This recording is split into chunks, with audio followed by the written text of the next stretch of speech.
really understanding the urgency of the commitments that we're making and that we're not keeping to. Distinguished member countries of the United Nations. From Chile, I'd like to say to you, with frustration, but also with hope, that if we haven't yet done what we need to do to build a better world, we still have time to do so. This means that we need to change our institutions. We need to ensure that there's a conversation that's always on the table but never concludes. We need to ensure that we have enough space, that ensure that the United Nations was made in a world that no longer exists. In 2024 is no longer 1945. We've seen this in various cases in which one or other country, depending on a different conflict, puts forward a resolution or vetoes a resolution. We have that in resolutions on Palestine and also on Ukraine. But yesterday's world is no longer today's. In the Security Council, for instance, today's world is no longer represented. Chile has always aimed to become a member of the Security Council, and we would like to demand that we change the rules of the Security Council to adapt to the world that we live in today. If we're not able to adapt all of this institution in which we have serious, reasonable people here on behalf of their countries, how can we then ask our own peoples to change? Distinguished guests, we have great challenges ahead. Without any doubt, the United Nations has been an important element in addressing challenges, but it needs more vitality. We need to give it that ourselves by changing the rules of play, the rules of the game here. The generation that I belong to and the future generations are looking ahead to that.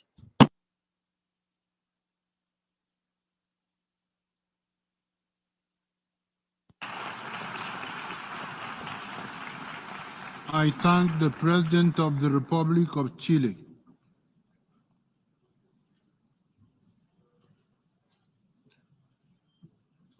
I invite His Excellency Mohamed Ilfan Ali, President of the Cooperative Republic of Guyana, to address the Assembly.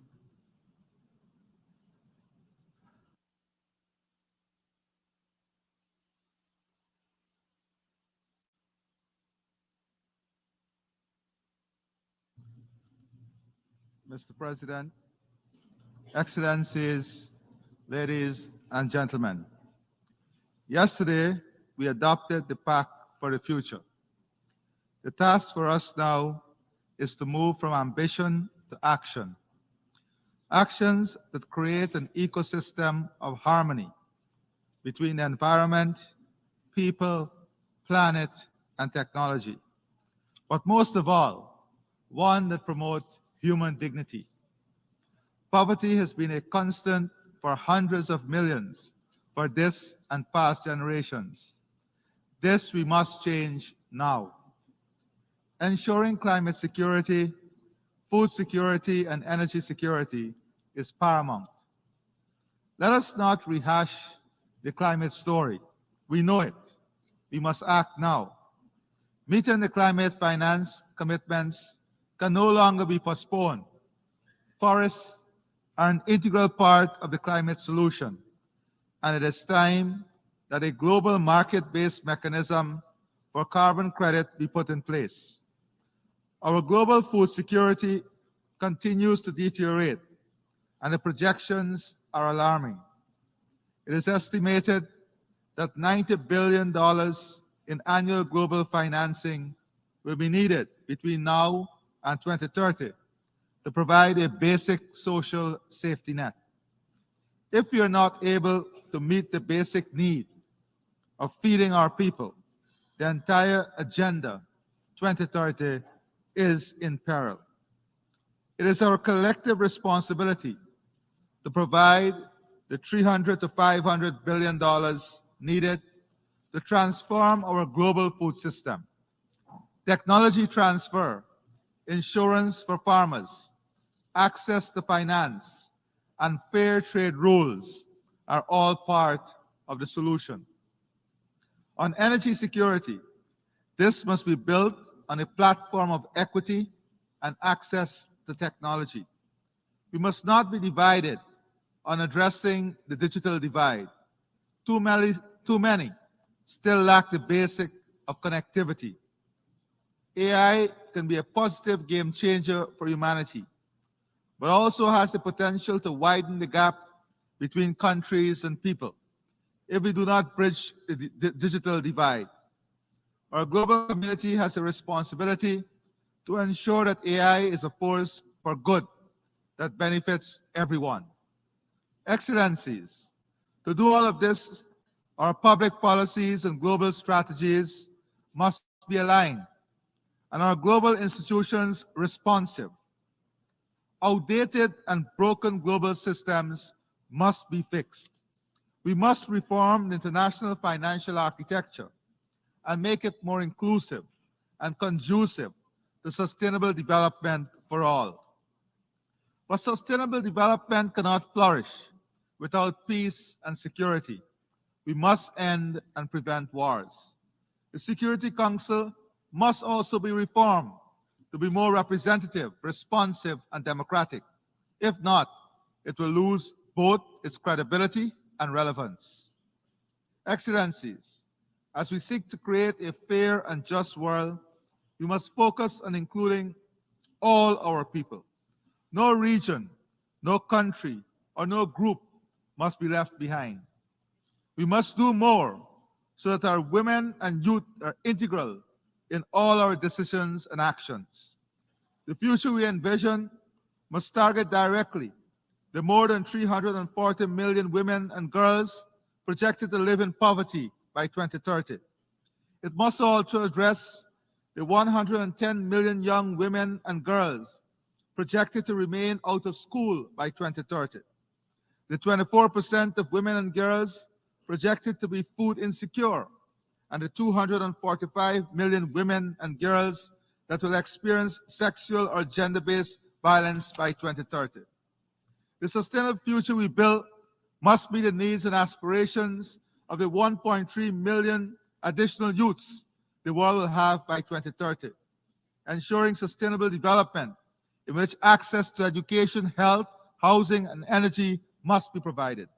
Excellencies, we must now define an implementation plan for the Pact for the future to address the challenges in building a life of dignity for every global citizen. I thank you.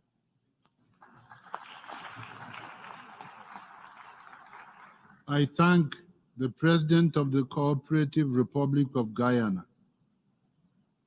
I invite His Excellency Masoud Pezeshkian, President of the Islamic Republic of Iran, to address the Assembly.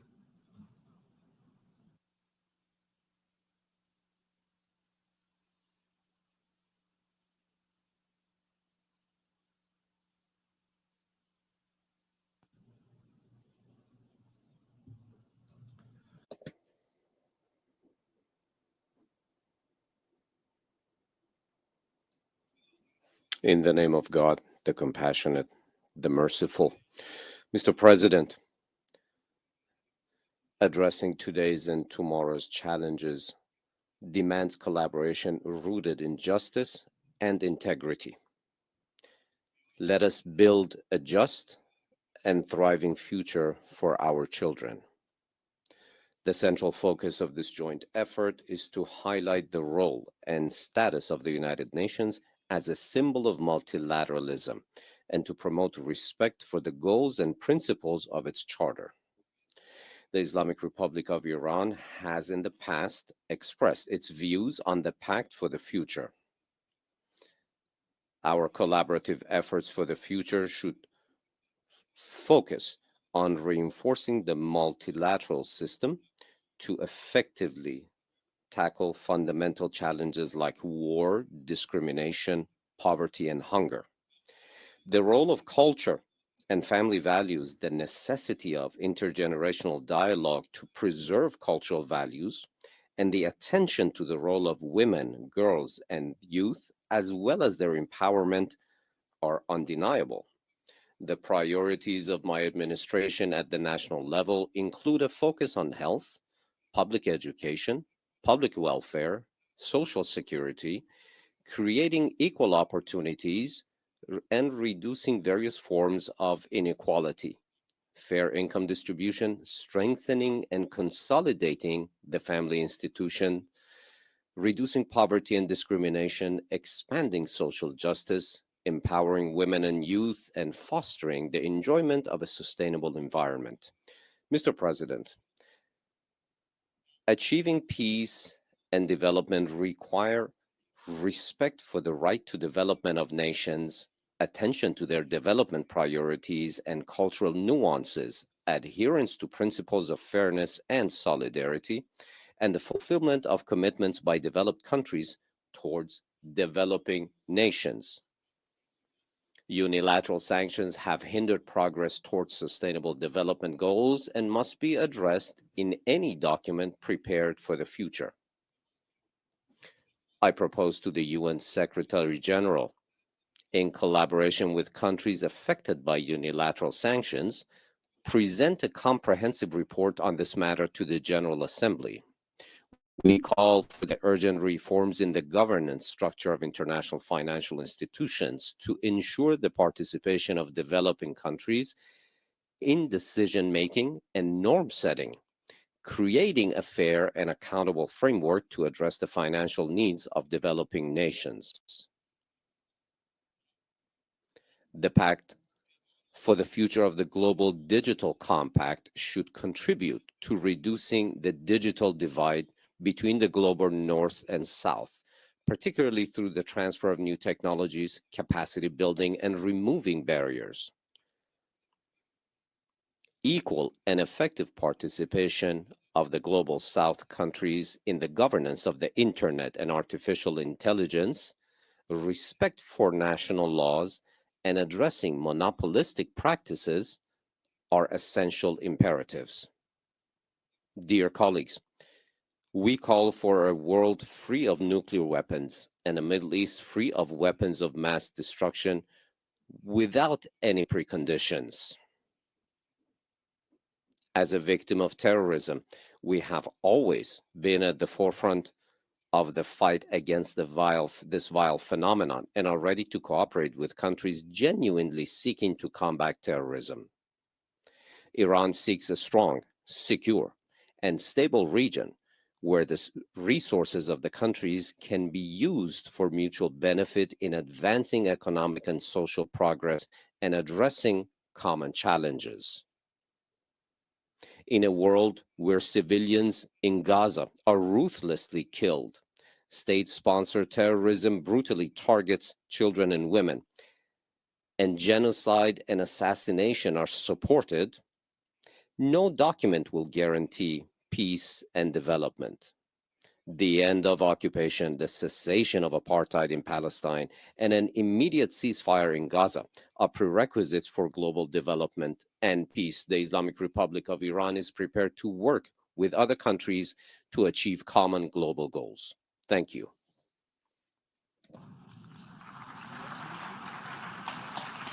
I thank the President of the Islamic Republic of Iran.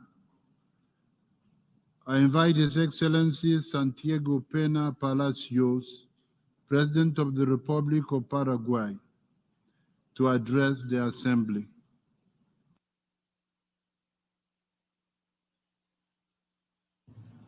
Excelencias. Excellencies, heads of state and government, ladies and gentlemen, it's an honor to address you today at this Summit of the Future. I believe that this is a singular space where, as a military hero and a statistician of my country said, the future is the son of the present. So what we have adopted at this summit will have a direct impact on the lives of our children and grandchildren. The consensus that we've reached doesn't mean necessarily that we have agreed on all matters. However, it's a step forward to ensure that the system carries on working. Paraguay, as a small but active country, supports international principles that are positions that are principles based, not based on pragmatism or convenience. We're convinced, therefore, that the basic principle of international relations in the future should be as follows. We should ensure that the most fair is powerful and the powerful are fair. The principle of equity should be the fundamental pillar of our multinational system. Therefore, we shouldn't only be listening to the most developed or powerful countries, but rather all countries, including those such as Paraguay, which with a rich history has much to contribute. Paraguay loves peace and renounces war. We're convinced that the future must be one of peace, removing further away from war and conquests. We can encapsulate this with the sentence, Mike does not make right. Therefore, we defend countries such as Ukraine, Israel, or Taiwan, which have the full right to be respected and treated in a dignified manner. We also defend the rights of countries such as Paraguay, due to geography, are landlocked. We need to ensure that we have true equality between nations. For Paraguay, the future should also be built on the basis of democracy and respect for human rights. Our history, which has been peppered with dictatorship and authoritarianism, gives us a special right to say here that this future has to be democratic. We believe in multilateralism as the most effective tool to address the challenges that cross the borders of our countries. However, we need to recognize that the current multilateralism has shown that it has serious shortcomings. We need to take action, not merely speak words, and we need to favor collective work. I therefore propose that in the crisis of multilateralism, we should respond with a better multilateralism. We are aware that food insecurity that is afflicting many regions of the world should mean that we focus on this issue. The measures to address climate change shouldn't punish the smallest, but rather strengthen them to work towards a more sustainable future. Paraguay has 100% clean, green, renewable energy. That's 100% is showing the path ahead. Within the United Nations, we have the responsibility to ensure that the digital revolution and emerging technologies are within reach of all and are used ethically and in a balanced manner, making sure that developing countries can have access to the same opportunities. We need to consolidate an international financial system that guarantees equitable access to necessary resources to promote the well-being of all countries, particularly developing and most vulnerable countries.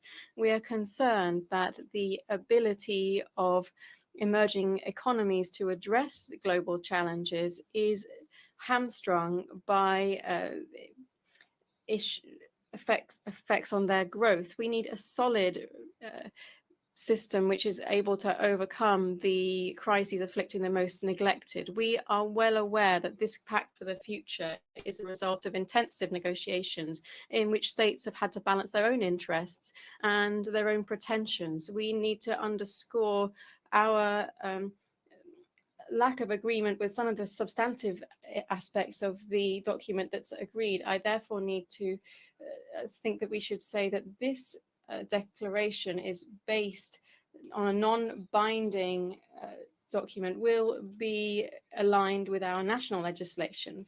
It's therefore fundamental for Paraguay to preserve our values and our culture and ensure that they will always be respected in our country. The productive capacity, the microphone has been cut off. I thank the President of the Republic of Paraguay.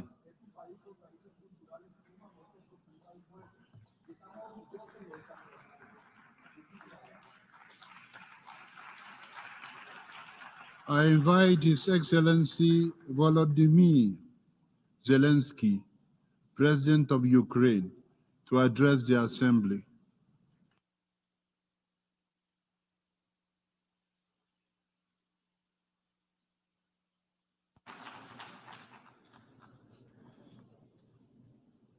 Thank you so much, ladies and gentlemen. It's important that the world is working to develop a shared vision for the best future for humanity.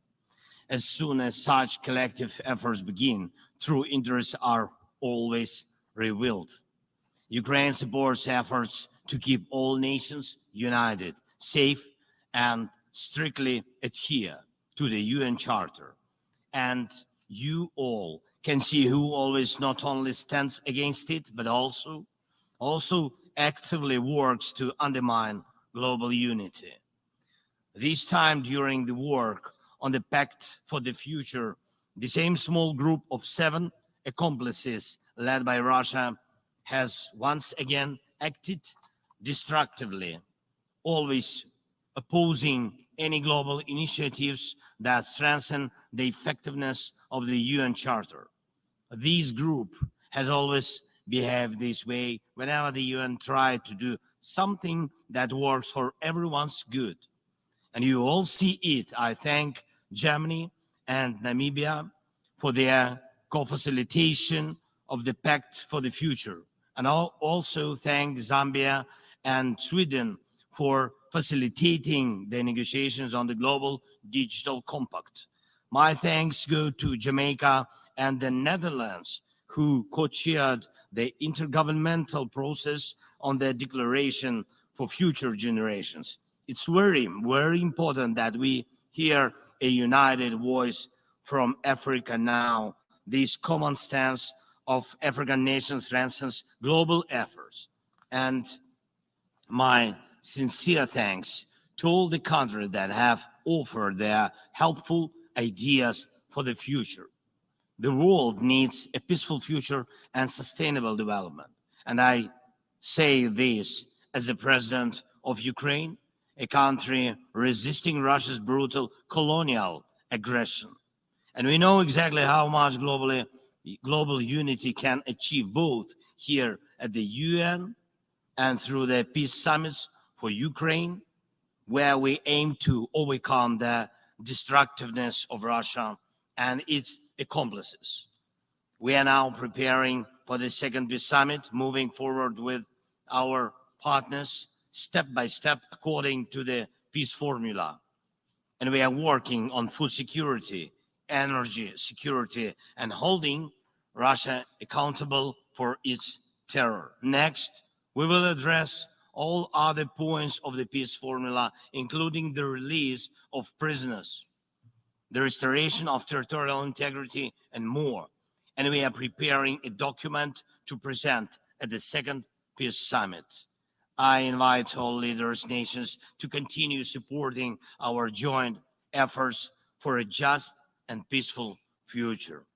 Putin has stolen much already, but he will never steal the world's future, I'm sure. Thank you. Slava Ukraini.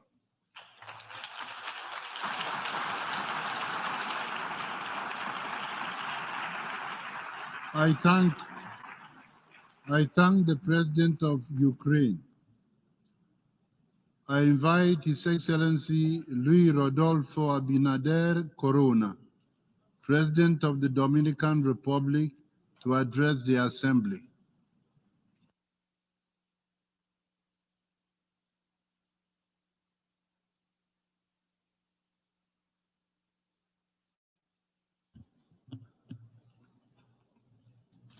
Excelentísimo señor. Excellency, Mr. Philemon Yang, President of the 79th session of the General Assembly of the United Nations. Your Excellency, Mr. Antonio Guterres, Secretary General of the United Nations. Distinguished colleagues, ladies and gentlemen.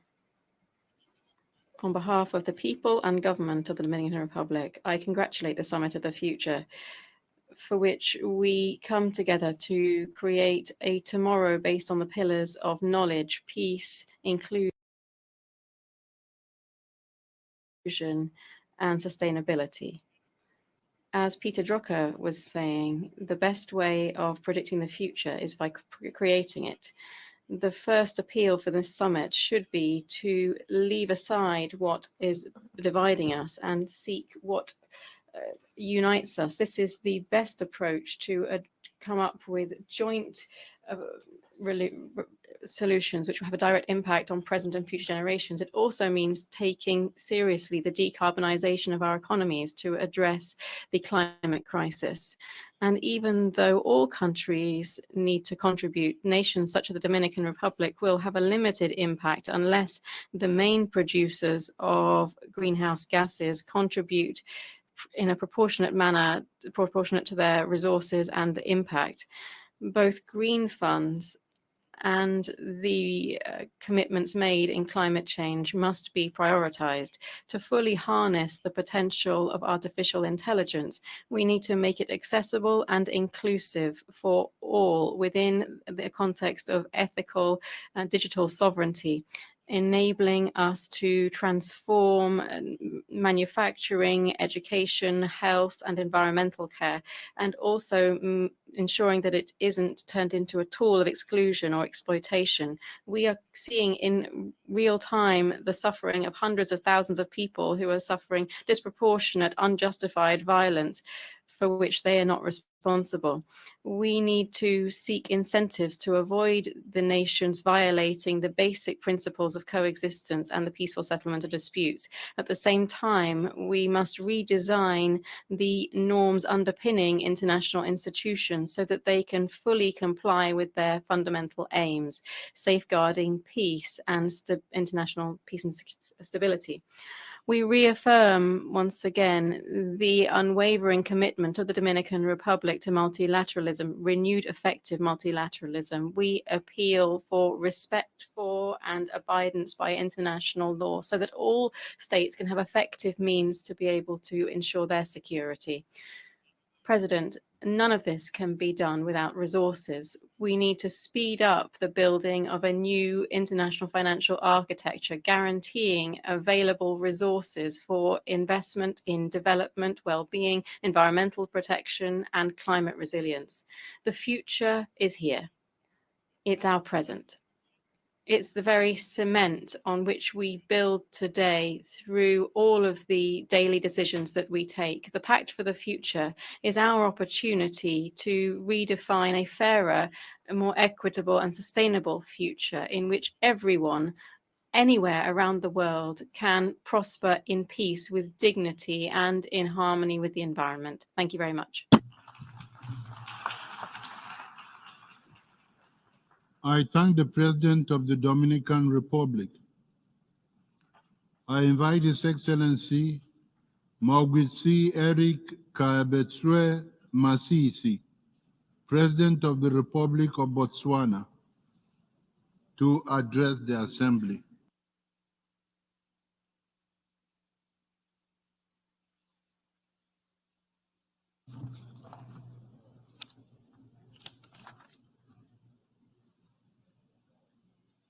Your Excellency, Mr. Philip Minyang, President of the General Assembly, Excellencies, distinguished ladies and gentlemen. From the outset, Botswana aligns herself with the statement made by Uganda on behalf of G77 and China, and by Singapore on behalf of the Forum of Small States, and has the honor to deliver the statement in its national capacity. Allow me to join other delegations in congratulating and commending Namibia and Germany for the exceptional job of overseeing the intergovernmental negotiations of the Summit of the Future. It could not have been an easy feat to comprehensively balance the divergent views and negotiate the Pact of the Future, an action-oriented and concise document. We are proud to join others during this historical moment as a demonstration of our shared political will and unity. Today is therefore a clear testament to the power of collective action and unity of purpose. We are pleased that the summit offers an opportunity to redirect focus and chart a path towards the realization of our shared goals and aspirations as contained in SDGs. As the summit reignites hope, we owe it to succeeding generations to demonstrate that no matter how bleak any situation may present itself, with renewed focus and vigor, no challenge is insurmountable. This historical moment will be remembered as a demonstration of our shared commitment to multilateralism and equally of our shared commitment to inclusivity. Mr. President, Botswana concurs and fully endorses the timely theme of the Summit of the Future, Multilateral Solutions for a Better World, tomorrow, which reaffirms the need for addressing global challenges collectively. Botswana further welcomes the adoption of the Pact of the Future and its annexes, Global Digital Compact and declarations for future generations. Mr. President, my delegation wishes to highlight some of the issues of great importance to us as contained in the Pact for the Future and its annexes. We welcome the emphasis that the 3 pillars of the United Nations Charter, being sustainable development, international peace and security, and human rights, are mutually reinforcing as well as critical under international law. Botswana further wishes to underline the sustainable development and financing main the primacy of developing nations.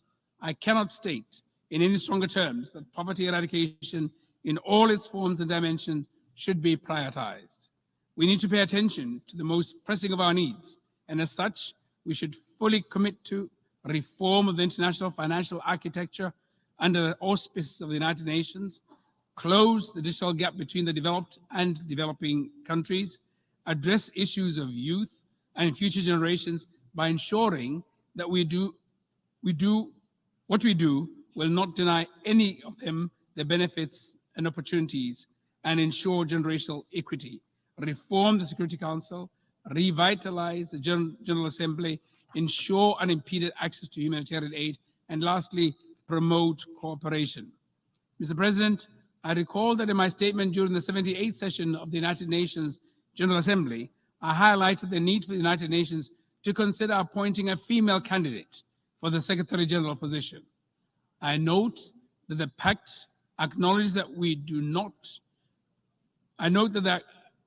the Pact acknowledges we have not done enough on this front, and I concur unashamedly.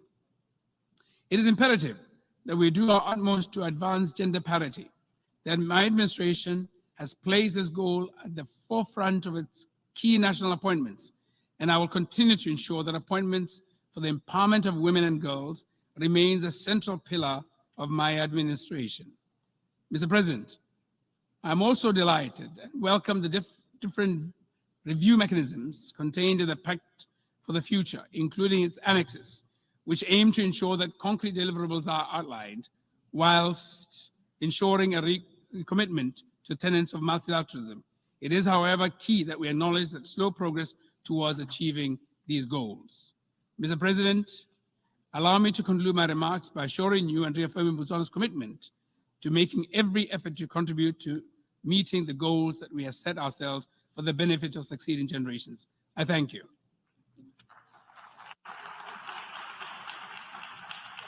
I thank the President of the Republic of Botswana. I invite His Excellency Mohammed Ould Sheikh El Ghazouani, President of the Islamic Republic of Mauritania, to address the Assembly.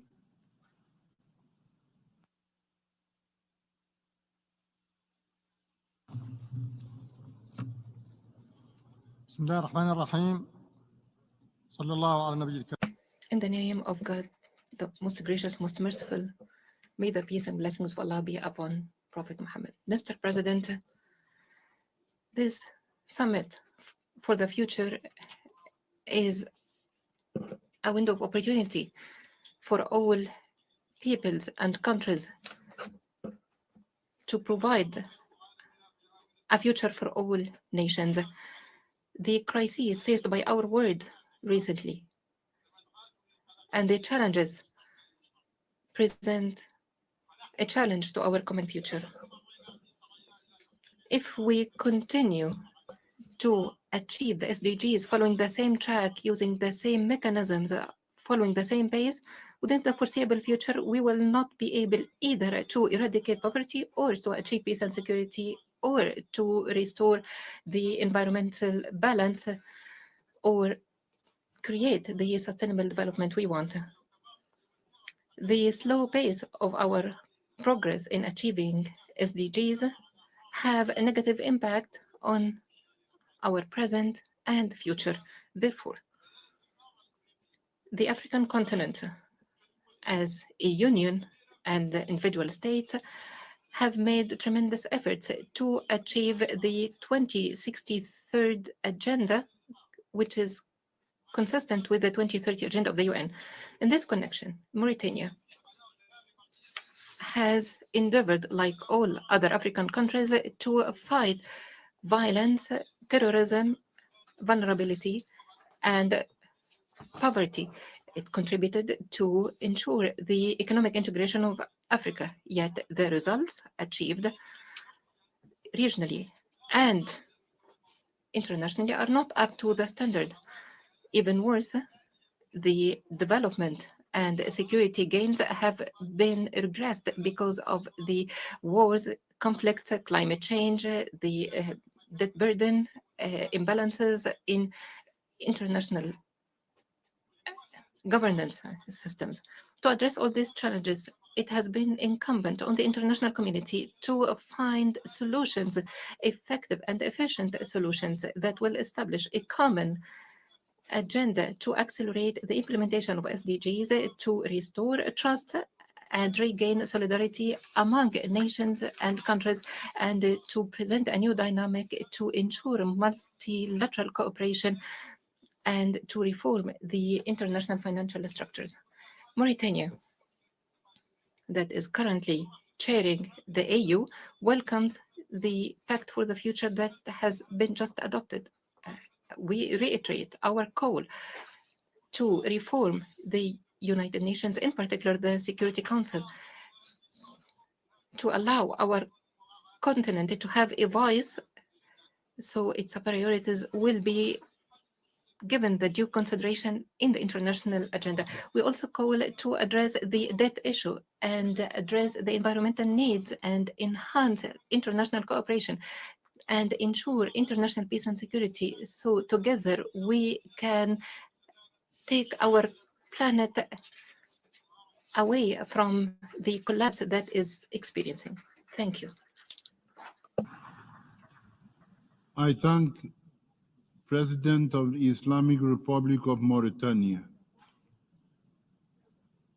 I invite His Excellency Mohammed Yunus Amenfi, President of the Presidential Council of the State of Libya, to address the Assembly.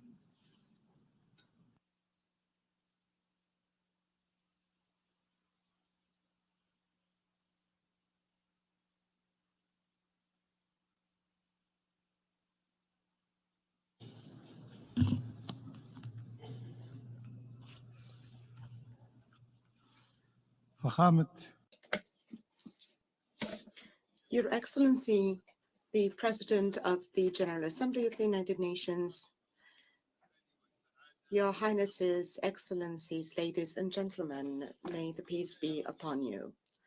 At the outset, I would like to congratulate His Excellency Mr. Fleming Yang for his election to preside over this very important summit. I express also our greatest and deepest appreciation for the efforts and the endeavors in order to achieve the very important outcomes of the summits. Ladies and gentlemen, the summit represents an exceptional opportunity in order to take a deep look at the current challenges and to find innovative and comprehensive solutions. We need to work together in order to ensure a better future for the upcoming generations, and with putting due focus on the very important principles of this summit. The summit puts us before a great responsibility. We need to change our approaches while dealing with the upcoming challenges. The technological advancement, especially the digital ones, offers us new tools in order to come up with sustainable and innovative solutions. These solutions are not merely just technologies. They should be the result of a very strategic way of thinking with a forward-looking touch in upholding social responsibility. We need to be cognizant of the fact that these tools are not merely artificial intelligence. They are strategical developments in order to be able to bring about a positive change in the society. In addition, we reiterate the importance of the comprehensiveness and the fairness. The disparities economically and digitally between countries are still represent obstacles towards development. We need to bridge these gaps and guarantee equal chances and opportunities for all. Ladies and gentlemen, Libya works in order to uphold its regional and international role. It supports the principles, the same ones that this summit strives to achieve. We work in order to reinforce dialogue and cooperation in order to face our common challenges such as climate change, immigration, and terrorism. We are committed to work with our international partners in order to innovative and sustainable solutions using the strategic experiences and expertise and using also new technologies to face these challenges.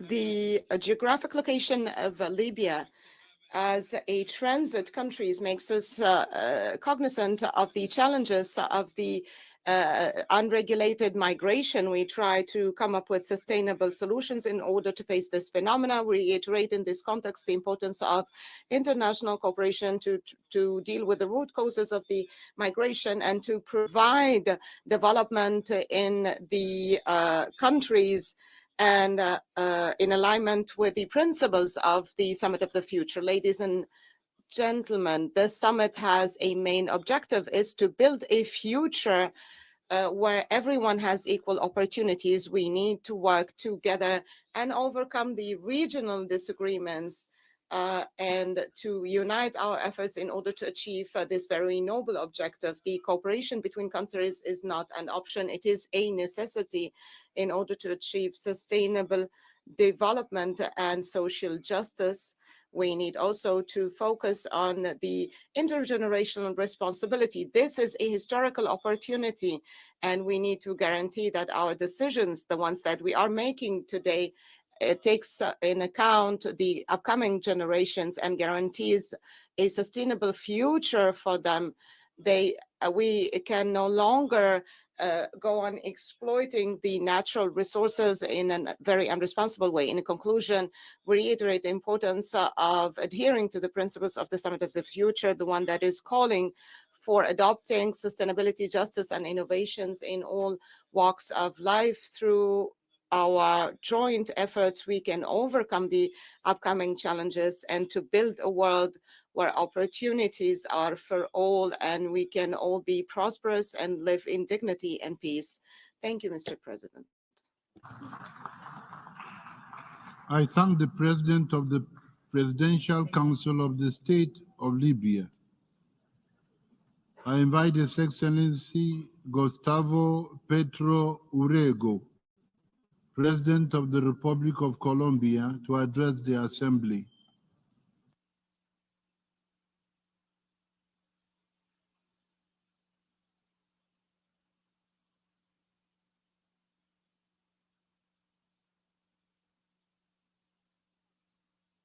Señores, Heads of state and delegations. Stephen Hawking, the famous physician, was once asked what he thought were the causes of potential extinction of humanity in the contemporary world. And he mentioned two. Firstly, artificial intelligence. Two, the climate crisis. I think if we're going to talk a little bit about the future, I think that we should be understanding the interlinkages between these two concepts, which were so dangerous in the view of Stephen Hawking. AI undoubtedly can be dangerous, or it could be dangerous where there is a confusion for human beings between reality and lack of reality, the dividing line between reality and no reality. It seems that we are currently moving towards that, and there's a danger, an immense danger for humanity, that this would mean that we lose our reference with reality.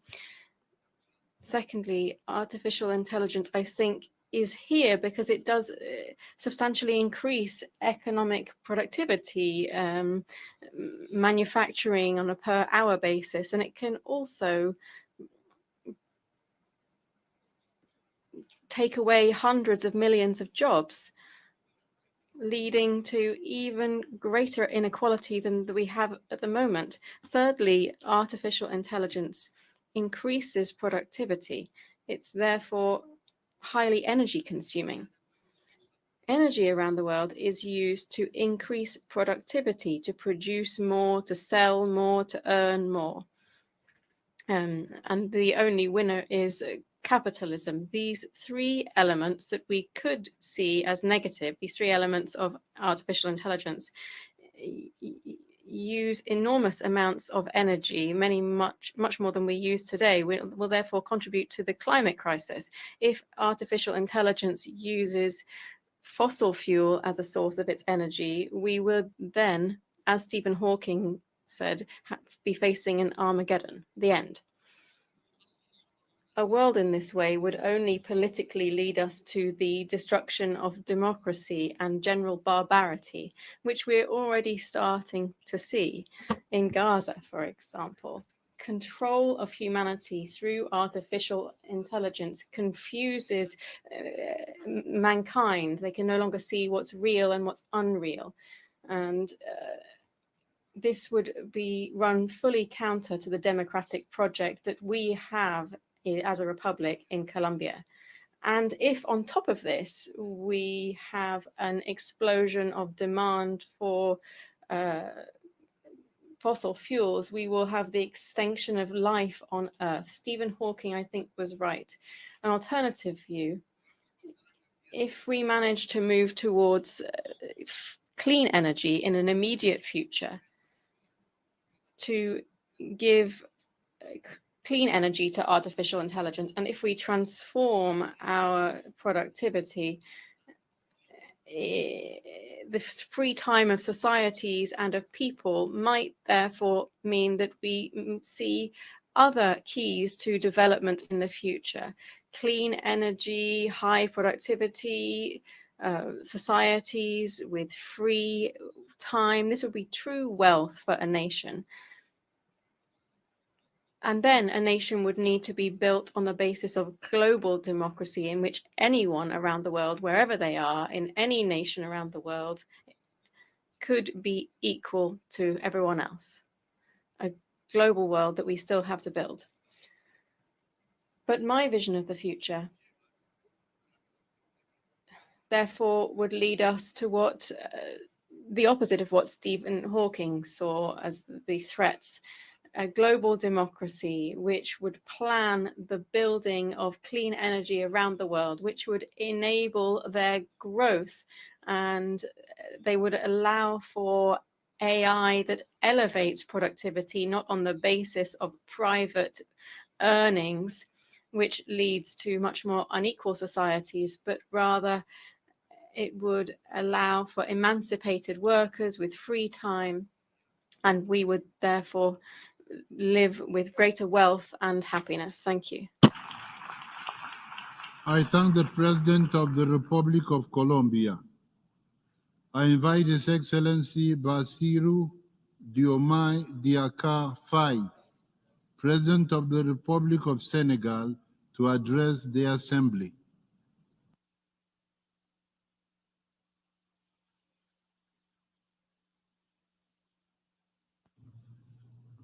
Monsieur le Président, Mr. President, dear colleagues, ladies and gentlemen, I thank the Secretary General for the initiative of organizing this summit, and I commend his efforts for a world of peace, a stable world where inclusive development reigns. The future we want requires us to leave no one behind. Faced with the challenges to peace and security, reducing inequalities, eradicating poverty, justice and equity. We can only bring this future about if we pursue joint solutions that are rooted in a multilateral framework, a framework that inspires confidence and buy-in and which serves everyone's interests. Otherwise, it would continue to give rise to mistrust from some and scorn from others, and would thus lose the credibility and legitimacy that are attached to its authority. In this regard, I would like to share 4 observations with you. Firstly, it is clear that our future cannot be built upon the current model, which is dominated by injustices, extreme poverty that affects 10% of the world's population, high-intensity geopolitical tensions, and unprecedented global warming, which is seriously affecting our countries. All of this is alarming, and as underscored in reports by the UN Secretary General, if the current trends continue, 575 million people will still be living in extreme poverty in 2030. This will further hinder any hope of sustainable development. And in the face of this situation, it is essential that we attack the vicious cycle of debt, the abnormally high interest rates of which are suffocating many countries of the South.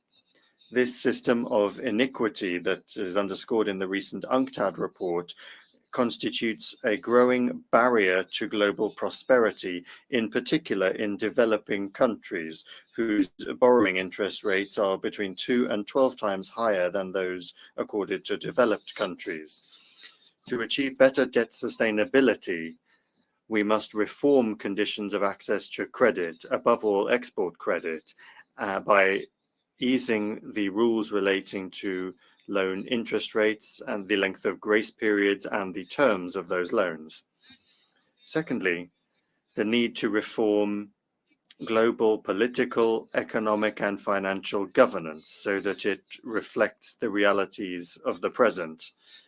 Although progress has been made recently, including the G20's decision to give a permanent seat to Africa and the decision by the member states of the IMF to give Africa a 3rd seat on the executive board, a lot still needs to be done to guarantee the full inclusion of developing countries in those bodies.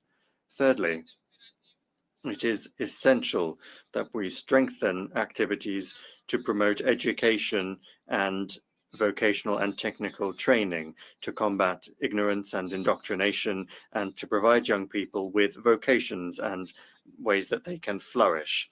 Investing in this way would help to combat inequalities and would help achieve the Sustainable Development Goals. It is therefore more than urgent that we accelerate the implementation of the SDG relaunch plan that was initiated by the Secretary General.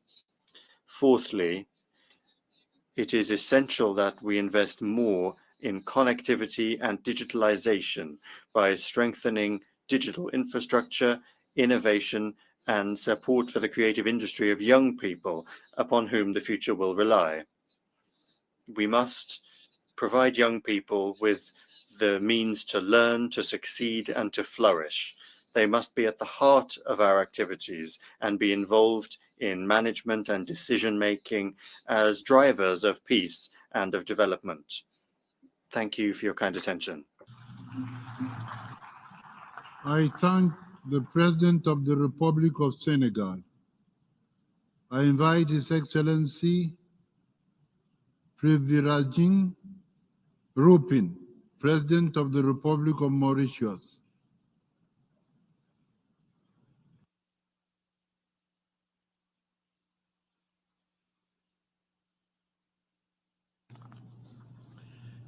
Excellencies, distinguished delegates, we convene today at this Summit for the Future, not merely as representatives of individual nations, but as custodians of humanity's collective destiny. We find ourselves in an era of unprecedented potential when human ingenuity offers lots of promises. Yet, Countries are grappling with challenges that threaten to unravel the very fabric of our society. Climate-induced calamities, conflicts, the scourge of poverty and hunger, epidemics are not isolated occurrences. They form threads in the complex weave of our global agenda. It is this interconnectedness that brings us together under the theme Multilateral Solutions for a Better Tomorrow, which should also serve as a clarion call for action. The Pact for the Future is a covenant with posterity, a solemn promise to generations yet unborn that we, the stewards of today, will not falter in our duty to safeguard their inheritance. This pact must serve as a cornerstone upon which we build a more equitable, sustainable, and resilient world. It must breathe life into our collective aspirations. Mauritius joins the international community in reaffirming our shared commitment to the principles enshrined in our pact. Mauritius has always prioritized inclusiveness and built a strong social protection system to create equal opportunities for each and every citizen. This commitment extends to our collective pursuit of equitable development, where we acknowledge the paramount importance of ensuring equal access to economic opportunities and resources for all. Excellencies, distinguished delegates, SIDS stands as sentinels of climate change. Our challenges are a microcosm of the global struggle against climate emergency and economic fragility. As the tides rise along our shores, so too must our collective resolve to address these existential threats. Similarly, while the international community strives towards these goals, we must commit to supporting initiatives that foster scientific and technological progress, wherein the inherent vulnerabilities and specific needs of developing countries are taken into account. While we embrace the dawn of the digital age with open arms, we should do so tempered by wisdom. This is why our Pact for the Future, along with the Global Digital Compact and the Declaration for Future Generations, are all crucial parts of our forward-looking strategy. They all provide a roadmap for revitalizing our commitment to the Sustainable Development Goals and shall stand as a testament to what can be achieved when we unite in purpose and action. Mauritius reaffirms its utmost conviction to the principle of multilateralism and for the realization of this pact. Excellencies, ladies and gentlemen, together we can and must craft a future that honors the dignity of every individual, harnesses the true potential of every nation, and preserve what remains from our planet's natural ecosystem. To the generations that will inherit the world we shape today, let our legacy be one of courage, foresight, and unwavering commitment. Let it be said that when faced with unprecedented tribulation, we responded with unprecedented solidarity. I thank you for your kind attention. I thank the President of the Republic of Mauritius. I invite His Excellency Ratu William Maivelili Katonevere, President of the Republic of Fiji, to address the Assembly.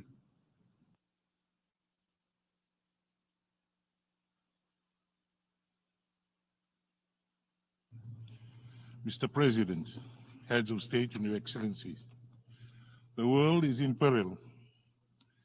Conflicts are raging, climate crisis is escalating. Development is faltering, our ecosystems are failing, whilst inequalities and injustice are everywhere. It is the most vulnerable who are suffering the consequences. Tomorrow, it will be our children, their children, and succeeding generations who will pay the price for our inaction. In the face of pressing global challenges, the values of multilateralism has never been more relevant and more urgent. Fiji acknowledges the Summit of the Future as an opportunity to strengthen our resolve and consensus on safeguarding the future of humanity. The Pact of the Future, which has been adopted at this summit, represents a collective commitment to do better together and leave no one behind. Mr. President, we have a common vision for sustainable future. How we achieve this vision will depend on the efforts we undertake. We have only 6 years until 2030 to progress the Sustainable Development Agenda. We must urgently recalibrate international cooperation and reform the multilateral system. We must be intentionally inclusive. We must work together as member states, supported by a multilateral system that is fit for purpose and in consideration of non-state actors, private sectors, and all members of society.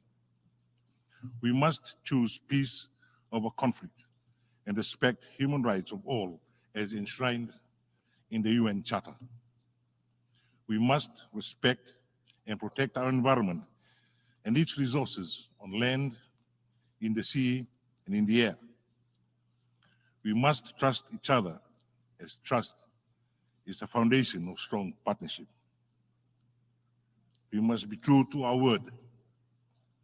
Our legacy for the generations of tomorrow depends on the action we undertake today. We must do better for them. Mr. President, I thank you.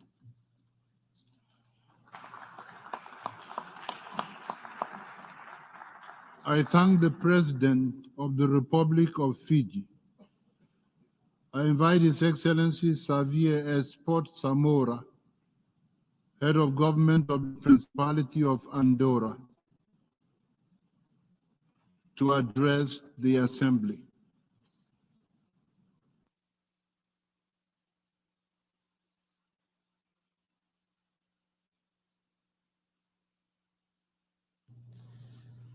Monsieur le Président, Mesdames. Mr. President, ladies and gentlemen, we are here at the Summit of the Future, one of the most decisive moments in the history of humanity, not just to consider the current challenges, but also to together forge a path that will lead us to a more just, more sustainable, and more inclusive future. And it's high time that we do so. It is our responsibility as leaders to determinedly overcome the global challenges that are jeopardizing the well-being of future generations, our children and young people. The time has come for us to govern with greater modernity, humanity, empathy, and integrity. Andorra stands ready to participate in a new stage in the history of the United Nations, where the spirit in which this organization was founded resurfaces. We commit to adhering to the Pact for the Future, a pact between peoples and for peoples. Following many attempts, it is urgent that we send a message to the citizens of the entire world and show them that multilateralism is the best tool, indeed the only tool that we have to address universal challenges. Time has taught us that some challenges cannot be overcome unilaterally or by some groups of states alone. Climate change remains the most urgent crisis of our age. We cannot ignore this threat. We cannot leave the responsibility of resolving this problem to our children. The consequences have been felt for years and they are devastating. They require immediate action, unconditional cooperation, and firm commitments. The transition towards a green economy is not a choice, but rather a necessity. There is no other choice. We are also living in an increasingly interconnected world in which digital progress is transforming every area of human life. Artificial intelligence, gene manipulation, the increasing collection of biometric data, personalized medicine, and robotic manufacturing are undoubtedly advances that are generating confidence in human progress, but they could also have pernicious or harmful consequences depending on how they are used or the goals that are pursued with them. That is why, if we want technology to be a positive force, we must regulate it according to inclusive ethical criteria, making sure that nobody is left behind in this digital revolution. Data protection and the protection of private life also must become a global priority. And Andorra's premise is this indeed, that it is adopted thanks to an ambitious digital transformation agenda. This is an agenda that includes an ethical and legal framework for the storage of citizens' digital, protection of citizens' digital rights, protection of the private life, and the security of data and free access to digital information. Andorra has also set up an action plan aiming to improve the digital well-being of children and young people, and it was one of the first states to sign the Council of Europe Convention on Artificial Intelligence, thus affirming its firm determination to strengthen human rights protection systems in the age of technological progress. Ladies and gentlemen, the triumphalist stance some experts have adopted, certainly sometimes justified, depending on the world that we live in that has changed from 100 or 200 years ago, cannot be an excuse. We cannot allow ourselves to reject empathy and remain indifferent to the suffering that surrounds us, to the conflicts, wars, and to terrorism, which is undermining global security. As the world changes, the security mechanisms that have protected us for decades need to be adapted. We must strengthen multilateralism, make its decision-making mechanisms more representative and more effective, and consolidate and build the capacities of conflict prevention and mediation. Only open dialogue and diplomacy can lead to peace. Lastly, let us not forget the fight against inequalities. We must together work to redistribute opportunities and resources. The line that we need to follow continues to be the one that was laid out in the 2030 agenda. Healthcare, education, decent work, gender equality, these must be our priorities. Allow me also to particularly focus on education, which is one of the most powerful tools that we have to transform our world. Andorra is convinced I thank the head of government of the Principality of Andorra. I invite His Excellency Siaosos Ofiakafolo Savoleni, Prime Minister and Minister of Education and Training, Minister for Police, Fire Services and Emergency Services, and Minister for His Majesty's Armed Forces of the Kingdom of Tonga, to address the Assembly. Ladies and gentlemen, Malolele, warm greetings from the Blue Pacific continent. I address you in my role as chair of the Pacific Islands Forum at this critical summit of the future. The challenges we face are many, they are urgent, and they are interconnected. The Pact for the Future offers a path forward. This is a beacon of hope we all need at a time of escalating uncertainties. The Pact is introduced at a moment when there is a global demand for a more equitable, secure, and sustainable world for our future generation. The Pact is a blueprint for how to get there. The Pact recognizes the importance of conducting science, technology, and innovation ethically by ensuring we safeguard human rights. The Pact commits to safeguarding our shared planet's resources and fostering an international order respecting human dignity and justice. The decision we make today will shape the future of our futures to chance. In 2022, the Pacific Island Forum launched the 2050 strategy for the Blue Pacific continent. The strategy is the result of our vision of peace, security, social inclusion, and prosperity. Vision alone does not suffice. This is our solemn commitment to our people and future generations to build our common resilience and prosperity. The Blue Pacific continent, our home, is under threat. Climate change, geopolitical tension, and ever-growing financial and economic disparities are testing our resilience. We are determined to do everything necessary to move this vision to reality for our people, but this depends largely on a stable, open, and prosperous international order based on the UN Charter. Peace is the foundation for security. We in our Blue Pacific never have and never will take peace for granted. The reform of the Security Council must encompass the security challenges of the 21st century and beyond, including issues like climate change in its agenda. Further representation in the Security Council must include the voices of small island developing states. As far back as the last decade of the last century, we have sounded the alarm that climate change is a threat to the people of the Pacific. The situation has worsened over time, and what was once a threat has now become a crisis. A crisis which demands immediate and decisive action, and words are no longer sufficient. The Pacific Islands as frontline states are bearing the brunt of climate change. Yes, we are victims, but importantly, we also are leaders in the fight against this global challenge. We call for urgent, transformative global action to limit warming to 1.5 degrees Celsius. The Pact for the Future rightfully insists on the link between climate change and peace and urges the fulfillment of commitments to help vulnerable countries adapt and build resilience. We call for the reform of the international financial institution to reflect the realities of today and to be fit for purpose. For such MVI is essential for precisely assessing the challenges that we face. Let me turn for a moment to the Pacific Islands Forum.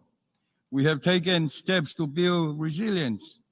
This includes pioneering the Pacific Resilience Facility, our first Pacific-led climate and disaster initiative. We have established key declarations, such as the Declaration on the Continuity of Statehood and Protection of Persons amid sea level rise, and the 2021 Declaration on Preserving Maritime Zone against Climate Impacts.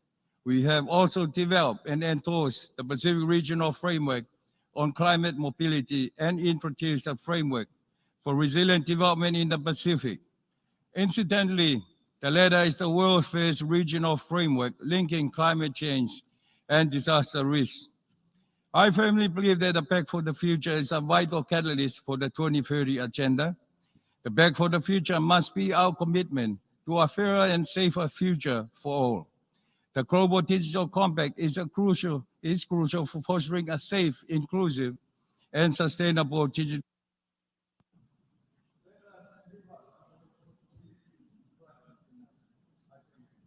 I thank the Prime Minister and Minister for Education and Training, Minister for Police, Fire Services and Emergency Services, and Minister for His Majesty's Armed Forces of the Kingdom of Tonga. I invite His Excellency Amadou Uri Ba, Prime Minister, Head of Government of the Republic of Guinea, to address the Assembly.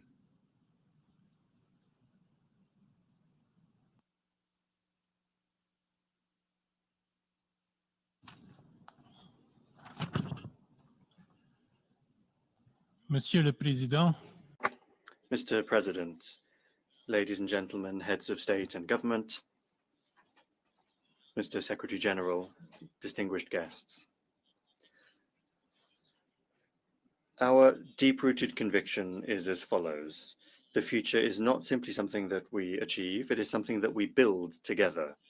On behalf of His Excellency General Mamadi Doumbouya, President of the Republic, the people of Guinea, and their government, I express to you our fraternal greetings and our congratulations to the co-facilitators of our summit, the Republic of Namibia and the Federal Republic of Germany. This summit represents a unique opportunity to transform our collective commitments into concrete and decisive action. The Pact for the Future is an ambitious framework for responding to the challenges that our planet faces, be it inequalities, climate threats, or the need to reinvent our approaches to sustainable development. We applaud the role of international cooperation in providing adapted responses. Investing in young people and in future generations must be at the heart of our action. We need to provide them with what they need so that they can fully realize their potential in a context where illegal migration is in the process of emptying our countries of their resources. Technological and digital innovations must be used in the service of all of humanity, because technology and innovation can only be beneficial when they benefit everyone. That is why we advocate for equitable access to technology while stressing the ethical issues in their use. Peace and security are essential elements of global stability, and they are a vital prerequisite for any sustainable development. We therefore call for strengthened cooperation among states, aiming to prevent conflicts and promote international diplomacy. Sustainable development and the financing of development are essential pillars in this global transformation.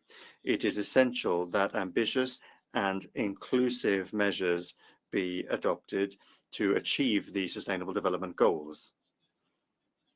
As a country that is involved in this, my country hopes that the international financing mechanisms will be strengthened to allow all nations, particularly the most vulnerable, to make progress towards sustainable, resilient, and inclusive growth.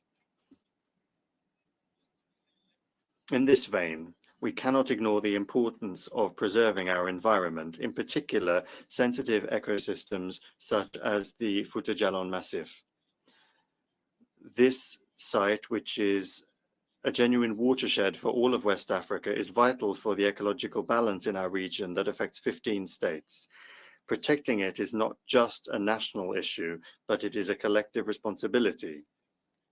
We firmly reiterate our commitment to getting it listed on the UNESCO Global Heritage List to ensure that it is conserved for current and future generations, and to strengthen global efforts for sustainable development and to anticipate and prevent water-related conflicts. Today, we have a rare and precious opportunity to redefine our collective destiny. This summit must be much more than a simple meeting. It needs to mark a turning point where together we choose to build a tangible, inclusive, and prosperous future for all. The Republic of Guinea is determined to contribute actively to the implementation of the Pact for the Future. We believe in the power of multilateralism and international cooperation to build a world where everyone can belong, a more just, more inclusive, more sustainable world. Long live international cooperation and long live multilateralism. Thank you. I thank the Prime Minister, Head of Government of the Republic of Guinea. I invite His Excellency Leslie Voltaire, Advisor to the President of the Transitional Presidential Council of the Republic of Haiti, to address the Assembly.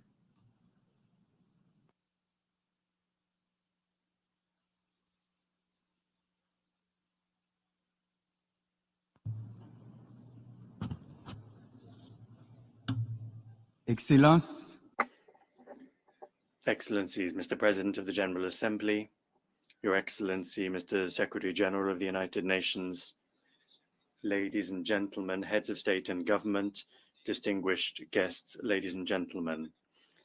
It is with a great sense of responsibility that I address you today at this Summit of the Future.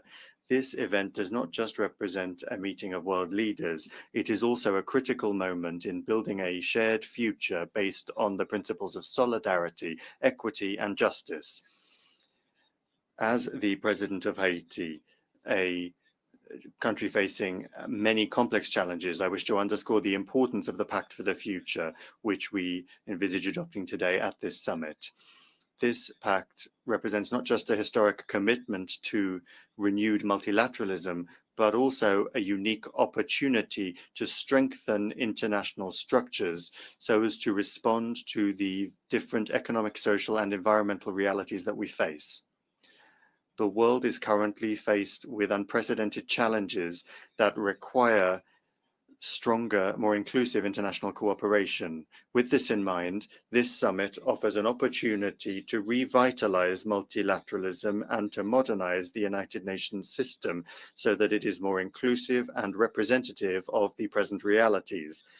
Global governance mechanisms need to be adapted to new economic and political dynamics and make sure that every nation, big or small, has a voice in settling global crises. This major event is also an opportunity to rethink global governance by addressing subjects such as financing of sustainable development, gender equality, and the protection of biodiversity. In particular, reform of the international financial architecture is crucial in order to support the transition of some countries, in particular the least developed countries, the LDCs, towards sustainable development. It is essential that we make sure that the benefits of growth be equitably shared around the world. One of the cornerstones of the Pact for the Future is the inclusion of young people and the protection of future generations.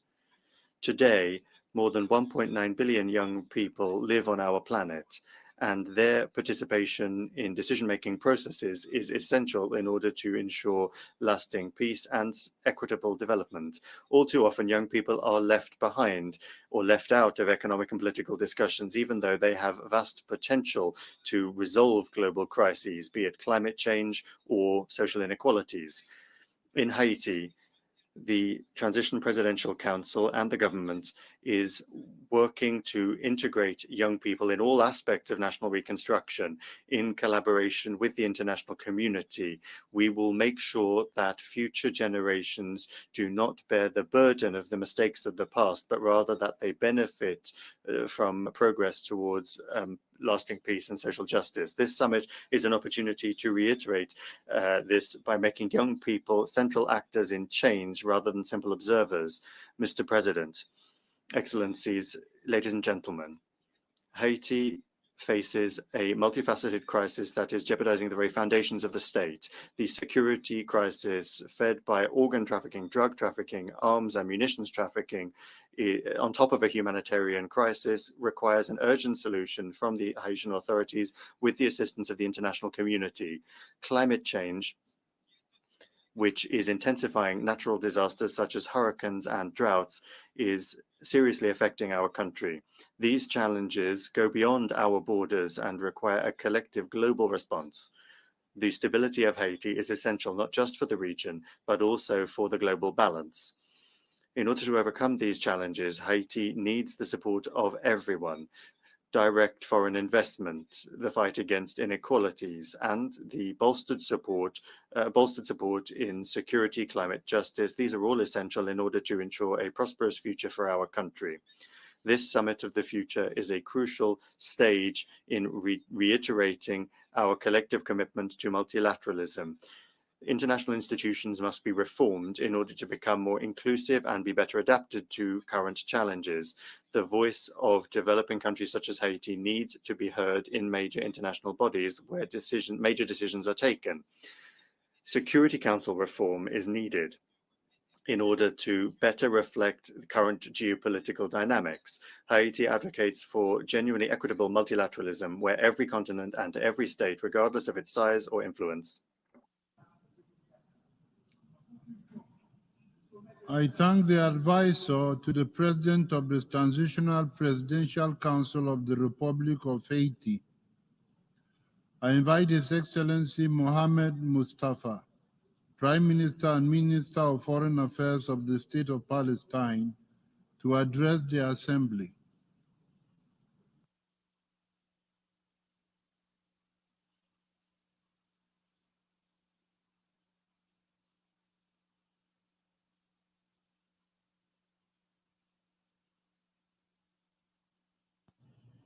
Good evening, Excellencies, ladies and gentlemen.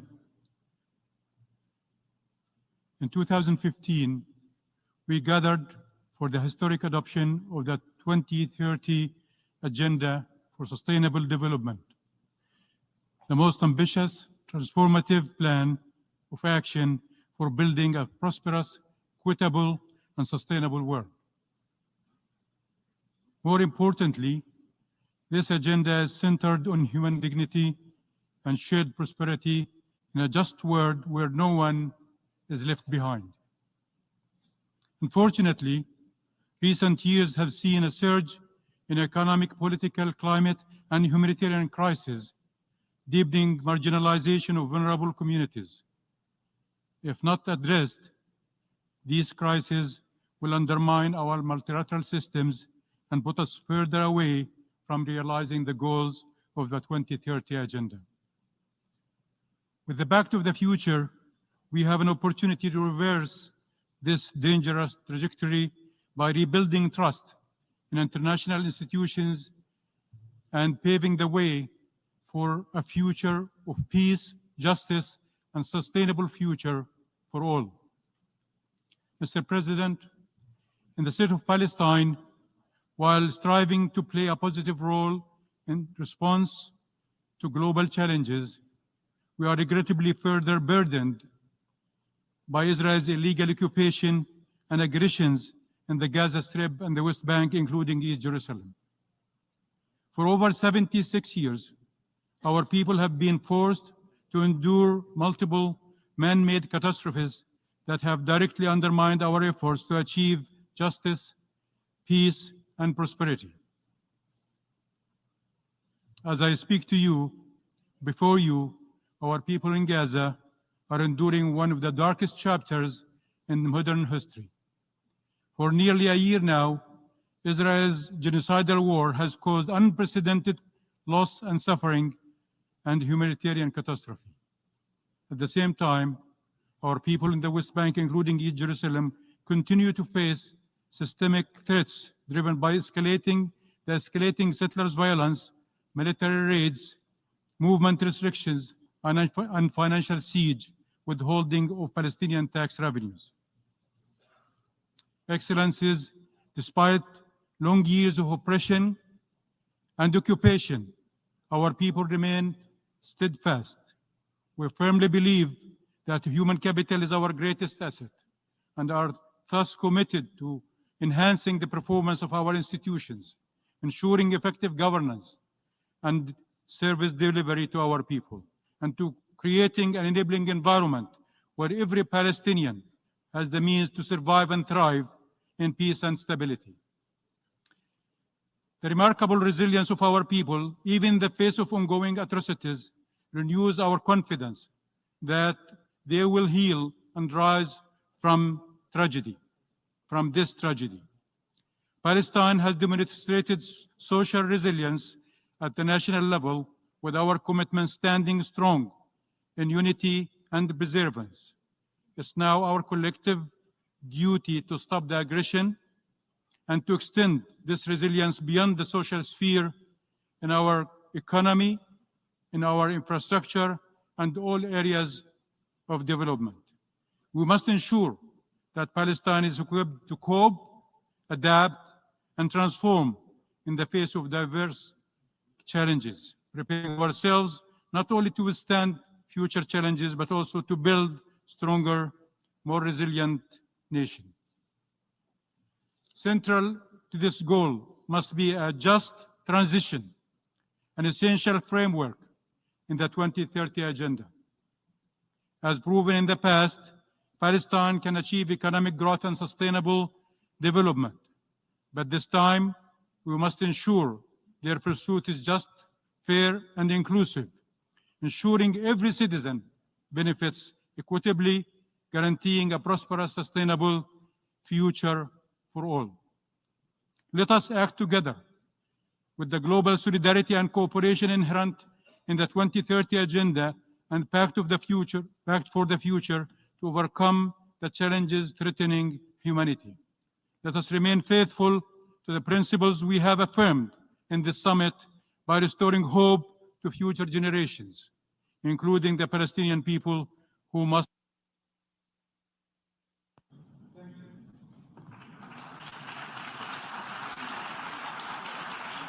I thank the Prime Minister and Minister for Foreign Affairs of the State of Palestine. I now give the floor to His Excellency Filip Ivanovich, Deputy Prime Minister of Montenegro.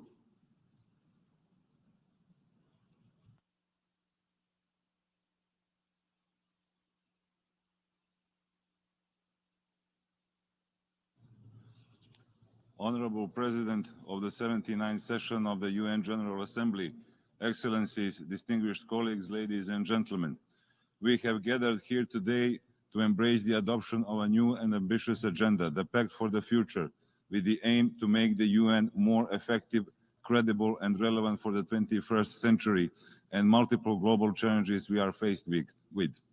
To achieve this goal, one of the main steps ahead of us is to reform decades-old institutions, bearing in mind that the world has been changed significantly from the moment of the creation of the United Nations. Such includes the Security Council reform, revitalization of the work of the General Assembly, and enhancement of the cooperation with regional organizations, private sector, CSOs, and other stakeholders. In this context, Montenegro welcomes the consensus reached on the outcome documents of the summit and firmly believes that the pact, along with its two annexes, will make a meaningful impact, paving the way to a brighter future for both present and future generations. Another important step towards prosperous future for all citizens is to work together on accelerating the implementation of the Agenda 2030 and Sustainable Development Goals. Along this journey, we must ensure that no one is left behind. It is of utmost importance that we continue to mobilize resources for the least developing countries, which will enable them to make substantial impact. Dear colleagues, Montenegro was among the first countries to adopt the National Strategy for Sustainable Development until 2030. In this context, I would like to emphasize that Montenegro has already presented two voluntary national reviews in 2016 and 2022 on the implementation of the Agenda 2030. Furthermore, Montenegro is one of the 32 UN member states that has adopted the National Statement of Commitment to the implementation of the Sustainable Development Goals, which outlines specific pledges and benchmarks to focus on and enhance SDG actions in the coming years. As an EU candidate country, Montenegro places great importance on complementarity and synergy between our EU agenda and SDGs and remains fully committed to making progress and achieving success in both processes. A revitalized role of the United Nations in the field of disarmament, an updated approach to collective security that could better prevent conflicts, the responsible use of artificial intelligence in military domain, and the adaptation of UN peacekeeping operations to new realities and threats, including enhanced protection of civilians in armed conflicts, are all crucial for ensuring more just, secure, and peaceful future for all. In this regard, we welcome the UN Secretary-General's new agenda for peace and his recommendations. Excellencies, distinguished partners, we welcome the adoption of the Global Digital Compact, included as an annex to the Action-Oriented Pact, which aims to ensure that technology serves in the best interest of humanity, along with the efforts to bridge the global digital divide. Additionally, we support increased use of science in policy making in order to ensure that more people could benefit from advancements in science, technology, and innovation. We also welcome the adoption of the second annex to the Pact, Declaration on Future Generation, which reinforces our commitment to the meaningful participation of youth in the United Nations processes. Dear colleagues, we firmly believe that global challenges could only be effectively addressed through the joint cooperation of all international actors, ensuring a more inclusive, accountable, and effective global governance framework.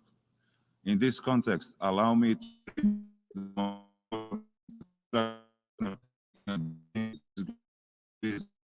revitalized and more effective multilateralism, strengthened by closer cooperation,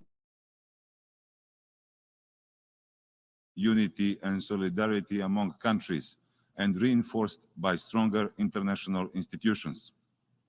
I look forward to working with all of you for the benefit of both present and future generations, and I am sincerely grateful for your attention. Thank you. I thank the Deputy Prime Minister of Montenegro. I invite His Excellency Aziz Akanovic, Head of Government of the Kingdom of Morocco, to address the Assembly.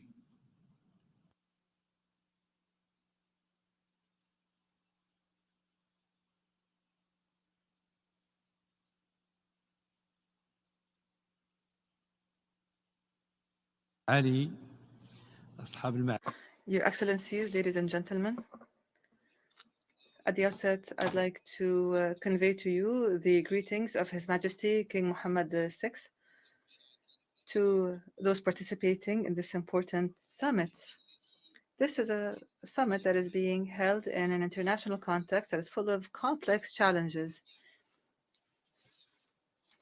It is a summit that provides us with a unique opportunity to renew our commitment to the United Nations Charter and to renew our collective commitment to establishing a new dynamism in multilateralism so that we can achieve a better and more sustainable future for generations present and future.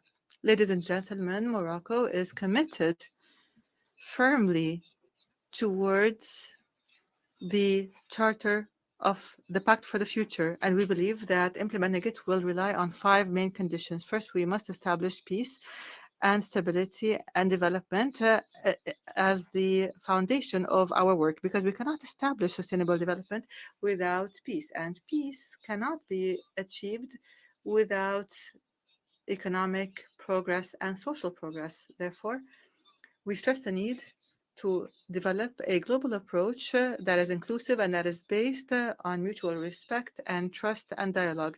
Second, we must renew multilateralism based on true and genuine political will to work collectively.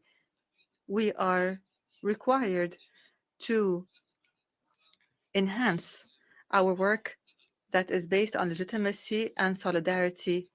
And here, His Majesty King Mohammed VI, in his letter to those participating in the annual meetings of the IMF that were held in Marrakesh, in that His Majesty stated that economic and social and political developments that have taken place over the past years require us to reform the institutions and the policies of multilateralism. Third, we must place Africa in the heart of the United Nations works and all measures that are taken here. And here we ask, is Africa not a good indicator to evaluate our collective efforts to establish the highest aspirations of peace and stability throughout the world? We are thus required, more than any time before, to help Africa transform its current challenges into opportunities to achieve development. Fourth, we must translate these commitments into tangible actions that are measurable, especially since combating climate change and combating terrorism and extremism and human trafficking and combating poverty and social inequality and food insecurity. All of these require renewed and active political will. As for the climate, it is worth noting that Morocco has raised the level of its expectations in setting a new goal to lower greenhouse gases by 45.5% by 2030. And Morocco aims to enhance the level of investment in renewable energy, including green ecology, to achieve the objective of 52% of clean energy in its energy basket by 2030. These are the same efforts that are being exerted in terms of social protection, as well as enhancing nutritional and health sovereignty, as has been confirmed by the latest comments by His Majesty the King in the speech from the throne, in which he said, "What we have achieved makes us believe in ourselves and have hope for the future." I thank you. I thank the head of government of the Kingdom of Morocco. I now give the floor to His Excellency Ian Borg, Deputy Prime Minister and Minister of Foreign and European Affairs and Trade of Malta. Excellencies, I will begin with 4 overarching ideas. First, global challenges require global solutions. We gather at this summit for a common purpose: to make the world a better place for present and future generations. Together, there is nothing we cannot achieve. Second, to create a better future, we must accelerate action right here, right now. Achieving the SDGs by 2030 or net zero by 2050 requires immediate action. Number 3, this summit is not a final destination, but a stepping stone, a journey. We celebrate the positive elements in the Pact for the Future, and we encourage member states to be even bolder in their vision and use this occasion as a springboard towards even more ambitious action. And fourth, we must recognize the interconnectedness and harness the synergies across the 3 pillars of the United Nations: sustainable development, peace and security, and human rights. The UN stands tall when these 3 pillars are strong. On international peace and security, a comprehensive approach encompassing these 3 pillars is essential in a world where conflict and crisis are becoming increasingly complex and interconnected. We support the Secretary General's call, now reflected in the Pact, for a greater focus on conflict prevention. The participation of women and youth in peace processes is crucial to prevent and resolve conflict, build and sustain peace. And we must address the adverse impacts of climate change on international peace and security. On sustainable development, holistic action across its economic, social, and environmental dimensions yields the best results. It's unacceptable that extreme poverty and hunger continue to persist in today's world. In this pact, we recommit to eradicating them. We must turn climate and environmental challenges into opportunities for a cleaner, greener world by scaling up renewable energy, transitioning away from fossil fuels, and achieving net zero. We must also work to ensure our oceans' health, resilience, and sustainability, and take action to address sea level rise, which disproportionately impacts small island developing states. Let us harness the benefits of science, technology, innovation, and digital cooperation to improve every aspect of our lives while keeping a watchful eye on potential threats. In an era of globalization and rapid change, governments should act as catalysts and facilitators, creating enabling environments for collaboration and dynamism, while also embracing the power of multi-stakeholder action. We highlight the importance of investing in young persons, providing them with ample opportunities of quality education to reach their full potential, empowering them and ensuring their engagement and participation. They are the innovators, entrepreneurs, dreamers, and creators who shape this world. Through this pact, we also acknowledge that children are very much our present. We are committed to their protection from armed conflict and violence, to work towards the eradication of poverty and hunger, and to put more children in schools and invest in their education. We must respect, protect, and fulfill the human rights and fundamental freedoms of every person on this planet, regardless of their nationality, race, skin color, ethnicity, religion, gender, or sexual orientation. We reiterate the need to reduce inequality and leave no one, anywhere in the world, behind. Gender equality, the empowerment of all women and girls, and their full, equal, and meaningful participation in the decision-making processes are essential prerequisites to sustainable development. Together we are stronger. We join hands at this Summit of the Future to support efforts towards transforming global governance and a strengthened multilateral system, with the UN at its heart, embracing structural and systematic reform towards a system that is more effective.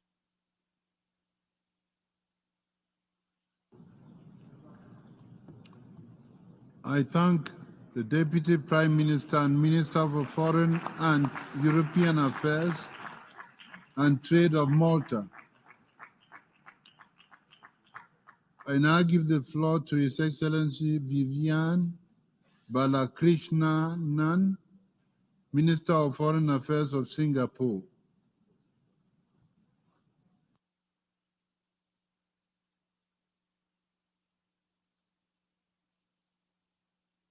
Excellencies, a stronger multilateral system where rules are applied universally is vital.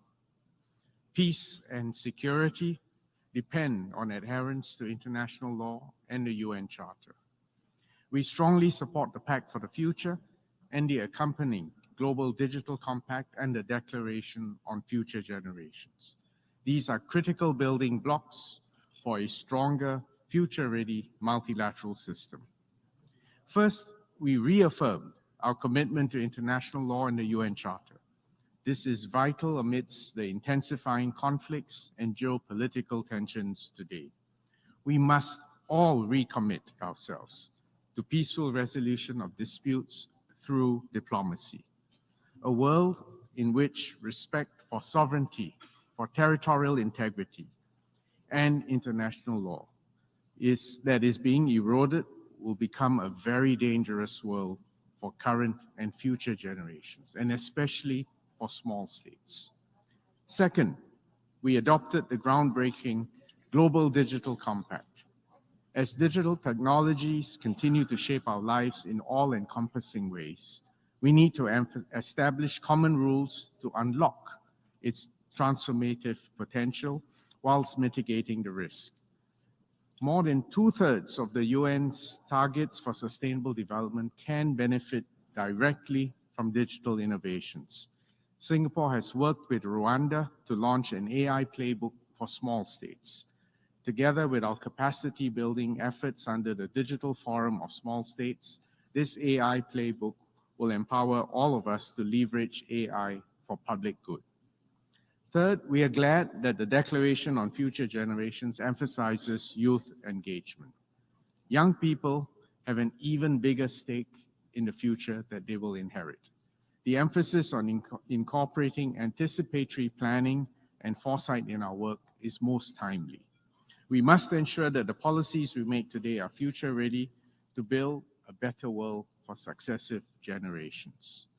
Excellencies, the adoption of the Pact represents the start of a long and essential journey to reinforce and renew our multilateral system. We need to summon collective commitment to stay the course. We need to embrace the spirit of compromise to find common solutions.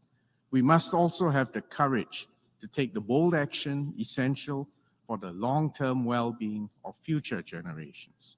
We must forge a future that is fair, just, equitable, and inclusive. Thank you, Excellencies. I thank the Minister of Foreign Affairs of Singapore.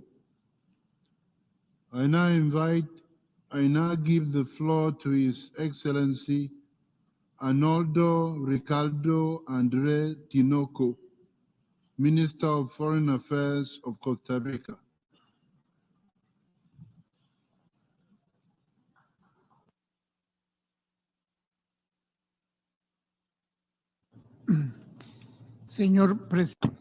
Mr. President, Excellencies, the Pact of the Future is not only a vision, but actually an urgent call to collective action. The call is to put dialogue over arms, negotiation over coercion, and cooperation over competition.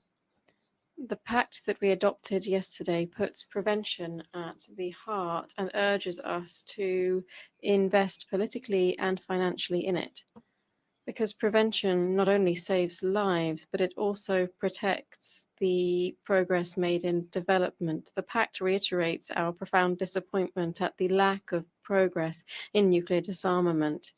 However, it falls short in establishing specific deadlines for nuclear weapon states to destroy their enormous arsenals. It doesn't even mention the Treaty on the Prohibition of Nuclear Weapons, which is our compass here. Nuclear weapons threaten our present and our future. The pact recognizes climate change as the greatest threat for future generations and underscores that collective action is essential to address this, in particular for the greatest emitters. Costa Rica welcomes the stress put on climate action and the conservation of biodiversity, and we appeal to all states to speed up efforts to comply with obligations under the Paris Agreement and the Global Biodiversity Kunming-Montreal Framework, and thus curb the loss of biodiversity by 2030. The pact calls on us to lift up our ambition levels for the ocean. To have a vital planet, we need a healthy ocean. From it, we get 50% of the oxygen that we breathe. It is the greatest source of protein around the world, the greatest source, carbon sink and climate regulator, and its biodiversity sustains 3 billion people around the world. Hence, it's urgent that as soon as possible, the Treaty of the High Seas, the VBNJ, enters into force, and that we conclude the Treaty on Plastics and do not begin mining of the deep ocean until we can prove that it will not have harmful effects on the marine environment. I invite you to participate in the 3rd UN Conference for the Oceans with Costa Rica and France as co-hosts. This will be held in Nice in June 2025. We hope there to be able to seek common solutions there for the challenges that we face. We welcome the fact that the pact focuses on science, technology, and innovation as facilitators of sustainable development, establishing governance frameworks for artificial intelligence is one of its most important agreements. Costa Rica supports the establishment of a scientific international independent panel on artificial intelligence, and the United Nations can and must develop international consensuses to address the challenges that the planet and artificial intelligence are raising and thus protect future generations. The pact also sends out a political sign at the highest level that it is time to start having urgent conversations, particularly for those who need a international financial architecture that is fairer, more equitable, and more representative, that meets the needs of the most vulnerable countries and those that are most affected by economic and environmental crises. This would be a system that guarantees access to finance for all, including concessional financing. Excellencies, we hope that by the end of this, it is thought that by the end of this century, the planet will be home to more than 10 billion people, majority of whom will be in developing countries. Ensuring equity and the involvement of women and young people in decisions that will guide their future is fundamental to build fair and sustainable societies in which their voices are heard and their rights are respected. The Pact calls on us to overcome our differences and to take decisive steps to protect our planet.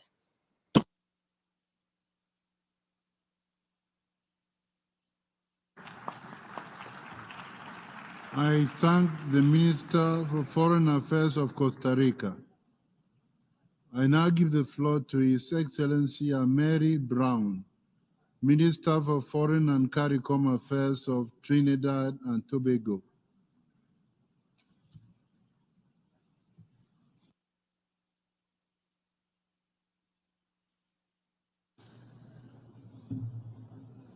Mr. President, the convening of this summit is crucial to renew global solidarity, to meet our existing commitments, to take advantage of new opportunities, and to effectively identify a clear path to address contemporary challenges.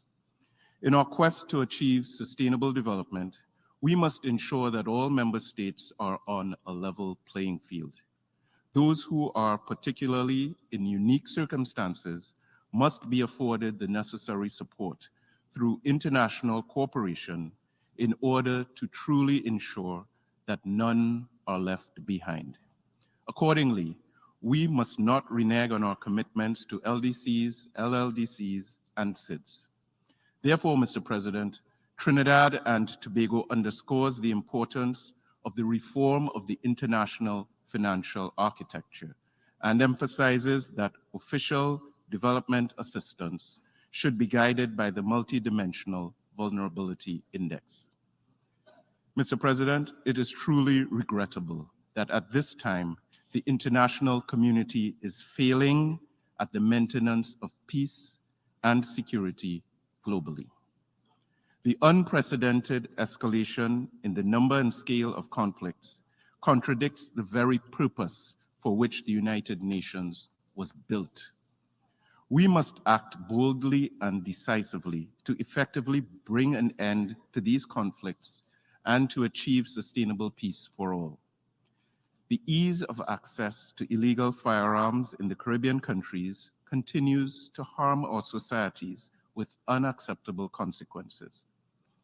In this context, it is imperative that there is better cooperation within and amongst national, regional, and global stakeholders to combat, prevent, and eradicate the illicit trade in small arms and light weapons.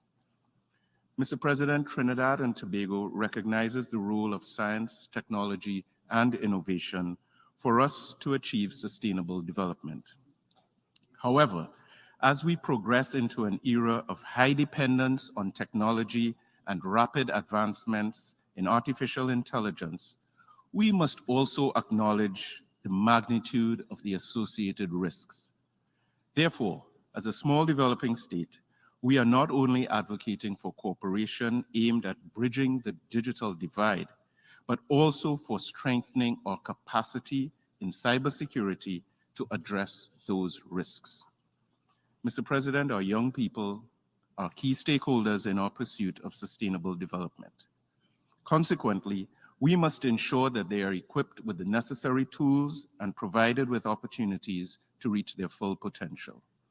Additionally, our policies and programs must include provisions to ensure the well-being of future generations. In this context, Trinidad and Tobago remains unswerving in our commitment to enhance the quality of life of our youth population and that of future generations. Mr. President, the father of our nation and first Prime Minister of Trinidad and Tobago, Dr. Eric Williams, in a statement in 1968, affirmed that the central responsibility of the UN is the maintenance of world peace, not only through conciliation and discussion, but also through the promotion of human development. His words remain relevant even today in reminding us of the importance of fulfilling our obligations as responsible members of our United Nations. Mr. President, I thank you.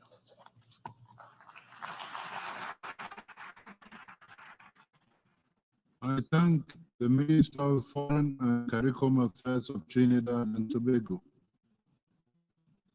I now give the floor to His Excellency Jehun Aziz Oglu Bayramov, Minister of Foreign Affairs of Azerbaijan.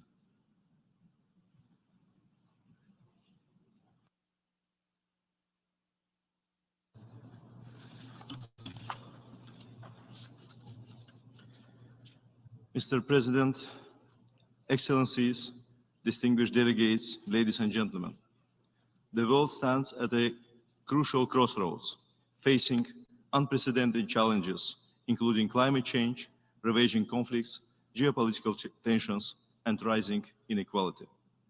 At this critical juncture, the Summit of the Future is an opportunity to address pressing challenges, bridge the gaps, and show that a multilateral system can deliver with a unified voice.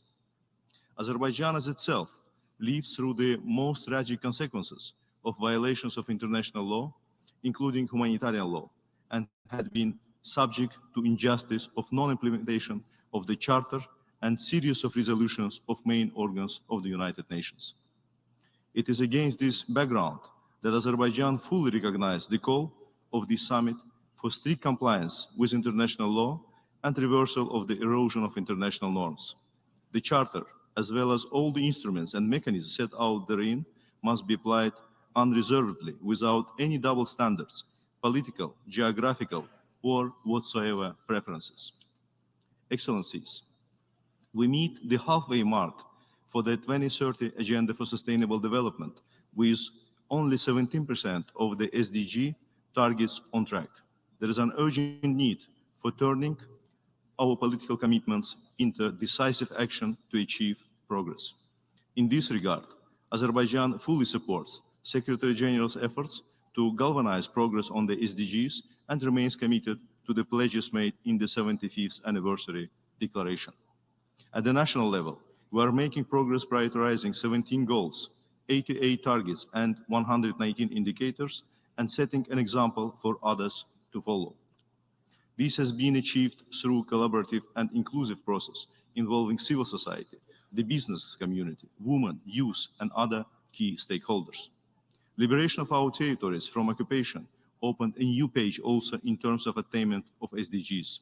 The government has embarked on a large-scale reconstruction and rehabilitation efforts worth of tens of billions US dollars, covering all aspects of implementation of SDGs. Moreover, Azerbaijan has introduced a national goal, SDG 18, focusing on mine action. We call for greater international support and solidarity, as demining is crucial for addressing immediate humanitarian needs, restoring livelihoods, and revitalizing communities. We are also among the few countries worldwide and the first in our region to submit 4 voluntary national reports on the 23rd Agenda. In the 2024 Sustainable Development Report, Azerbaijan ranks ahead of the 2/3 of the countries. Excellencies, Azerbaijan has entered into a new era, having restored its rights to sovereignty and territorial integrity safeguarded under the Charter. By putting an end to the illegality of the use of force, Azerbaijan has initiated post-conflict normalization agenda with Armenia, fully based on mutual recognition of and respect for each other's sovereignty and territorial integrity. Building upon the progress that was made through bilateral negotiations, we call for expeditious actions to address the remaining impediments and underline the importance of exercising necessary political will and responsibility. Ladies and gentlemen, it is imperative to address climate change as the greatest transnational challenge of the century. It is not future risk, but a present danger to billions of people worldwide. In November 2024, Azerbaijan will host the 29th conference of the parties to the United Nations Framework Convention on Climate Change. Guided by the call in solidarity for a green world, Azerbaijan will spare no effort to strengthen collaboration for a more climate-resilient and sustainable world. We aim to bridge both developed and developing countries and foster collaborative spirit to tackle climate challenges as a common commitment and moral duty. As the COP29 incoming presidency, we have been working inclusively with all parties and non-party stakeholders. COP29 Azerbaijani presidency's overarching and inclusive strategy is anchored in two mutually reinforcing pillars: enhance ambition and enable action, with establishing a new climate finance goal as a key priority this year. COP29 will also be an opportunity to contribute to both global peace and climate agenda. Given the intersection of conflicts and climate crisis, Azerbaijan has introduced a flagship COP29 Truth Initiative embedded in Joint Solemn Appeal, announced a few days ago. We call for unity and respect for the truth during the months of COP. I thank the Minister of Foreign Affairs of Azerbaijan. I now give the floor to Her Excellency Selinda Sosa Lunda, Minister of Foreign Affairs of the plurinational state of Bolivia.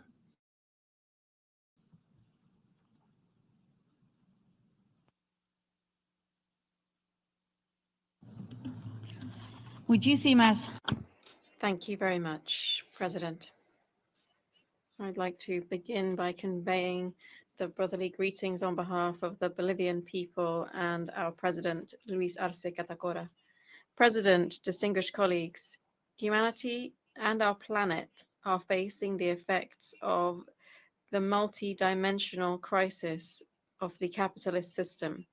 This is reflected in a rise in poverty, in inequality, in food insecurity, the climate crisis, war, among other scourges.